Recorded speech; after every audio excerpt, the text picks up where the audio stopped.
Today we're going to be talking about Calvin's book, The Cooperative Family. My first question obviously is going to be, tell me about the title. What's the meaning of the title? Yeah, so the idea of it, can I read the subtitle? Yeah, so the subtitle is How Ridding Ourselves of Competitive Goals Helps Us Flourish. And so the idea of the book is basically built on this premise that we've got these two kind of modes of operating. And one is cooperative, and that would be what we want to strive for. And the other is competitive, and that's what gets us into trouble. So the book basically looks at the family and says, in all these different relationships, that's marriages and life partnerships, that's in parenting, that's in sibling relationships, and then also in intergenerational relationships. How do we get ourselves into trouble? By engaging in competition, and how then can we reorient towards a more cooperative way of being? And do you talk about the benefits of doing that as well? So people buy absolutely. Oh, so that's the plan. Yeah. Well, they gotta buy the book to find out. What if somebody were to say, which we hear a lot, I'm not a competitive person? I don't know what you mean. Yeah, that's something that I hear actually, quite frequently. And I think what people think of when they think of competition is like they think of the person who's going to throw the Monopoly board, if they lose or something like, or they're out there and they're just fiery on the basketball court or something. And it's more subtle than that. Sometimes a highly agreeable person that's meek and gives it all. Yeah, well, exactly. Like there's a competition sometimes of who's most agreeable, or sometimes who is most pitiful and therefore deserving of help and excuse and whatever. And so the very people who you look at and say, oh yeah, they don't have a competitive bone in their body, sometimes they are the most competitive people. And in essence, what I mean by competition is you're trying to get a leg up on other people. And sometimes the way that we get a leg up is, well, we're just really nice, or we're very good at pleasing, or we are so pitiful that people excuse us from our responsibilities or do things for us. Those are all forms of competition that they don't look very competitive on the surface, but totally are. All right. Would it be okay if I ask some more personal questions about the book? If you want to, sure. Okay. Yeah. We can always change it up. What was your inspiration to write it? Well, I've wanted to write a book for a really long time. Oh, I know. I guess she's probably heard, 35 of my book ideas. But, basically, one of the hard things about writing a book is that you get a lot of ideas, and some of those ideas they're not book sized. It's like, okay, that would make a good article, or maybe a couple articles. That might make a good essay. That might make a good volume of 6 books. It might make a good series of books. But there's something appropriately sized in terms of an idea that's book sized. And so this idea of competition and cooperation, that, by the way, this is not an idea of mine. This comes from Alfred Adler, and some of the language in the book came from his student Lydia Sitcher. But there was just something about it, and shrinking it down to the size of a family, it felt book sized. I said, okay, that's a book. That's not an article. That's not a series of books. That's not a volume. That's not a dissertation. It's book sized. And so then as soon as I had something book sized, then I was off to the races and writing and going. I'm sure you had some nags along the way. I did. What was the toughest or let's say, most challenging part to write? Like which section? Couples, intergenerational? Yeah, that's a great question.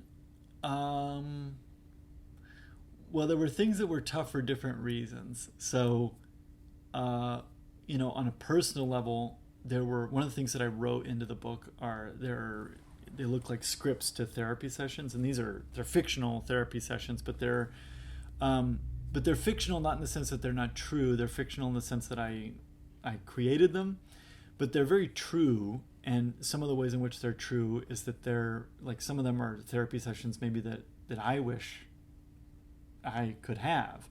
And so those were, I think, emotionally difficult to write at times. But then I think one of the hardest things about writing is not saying everything that you want to say and picking a few things that are vital for you to say. So, and I think I ran into that mostly in the parenting chapter. There's just so much maybe that I have to say about parenting, and just to say, look, there are other books, our friend Allison Schaefer, I think I just specifically mentioned in there, or Rudolf Dreikers, just to say, look, there's a lot more to say, but just go read these other books because they've got all this stuff there. I think that was kind of freeing and helpful, but it was hard at times not to say everything that I wanted to. But also I'm hearing like the ring of like a sequel. Yeah, well, I've thought a little bit about... That's not what it's called. A sequel? What's it called? Well, a sequel, a sure, sequel? why not? Yeah, sequel. A follow-up book or something. I've thought about writing one for organizations, like for, like I've interacted with churches enough that, churches I think could really benefit from this idea. You and I as business owners, I think we've seen enough business that we know that this could probably help in some work settings. I say probably, definitely could work in some work settings. So, there's, that's kind of an idea, but the reality is I've got other stuff that I want to write that maybe is on a, not wholly different topics, but there's a collection of essays that I want to write about Adlerian analysis of films and books and things like that. So that's one idea.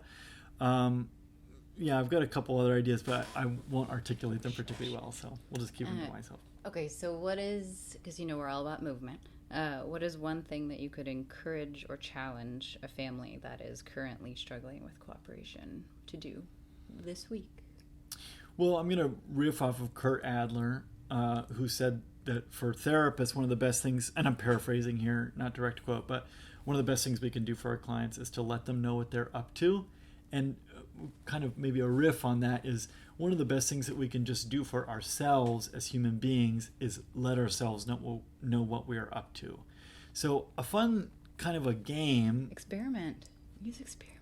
Okay, experiment. Sure, do it for science. I think the idea here would be that a fun way to approach this is that when things are getting unpleasant, and everybody knows when things are getting unpleasant, when you feel frustrated or angry or there's conflict or whatever, to articulate, to name the game, to have it, you could even write it down, like, oh, I'm playing who's the smartest right now. I'm saying whose opinion matters the most. I'm saying whose feelings matter the most. And so when we put a name to the game, there's something about that just is, if we do nothing else, it is in some way corrective and helps move us back to a less mistaken way of doing things. Because, it's almost like when you get angry, when we admit what we are actually doing, which is we're trying to frighten somebody else into doing what we want, there's something about that it becomes distasteful. Like it's like, oh, well, I don't want to do that, And so if we can do that with articulating the name of the game, I think that's, or the name of the competition, I think that is, in some ways, it's kind of the foundational skill. To catch yourself. That's right, and catching it's yourself. I just want to make sure, because in case people ask, like, people need to do this for themselves, not be like, Mom, you're being a, what. Yeah, I mentioned in the book that sometimes the competition that we can play, and certainly maybe this would be the case among Adlerians, is that we can get into a competition of, who's the most cooperative? Yeah. And, what is it that Terry Real says this? He says, using your recovery in service of your pathology. Yeah. There's a sense in which, you can do this with competition and cooperation. It can be another way to get a leg up, and that's not what we want to do. Last question. Mm-hmm. Do Kyle and Linda and Chase and Mary make it? Do Kyle and Linda? They're the couples in the book. Or just in the sequel? We don't know. I would like to think that they make it. I think so. Because, for one, they're going to a really good therapist who's helping them see some good things.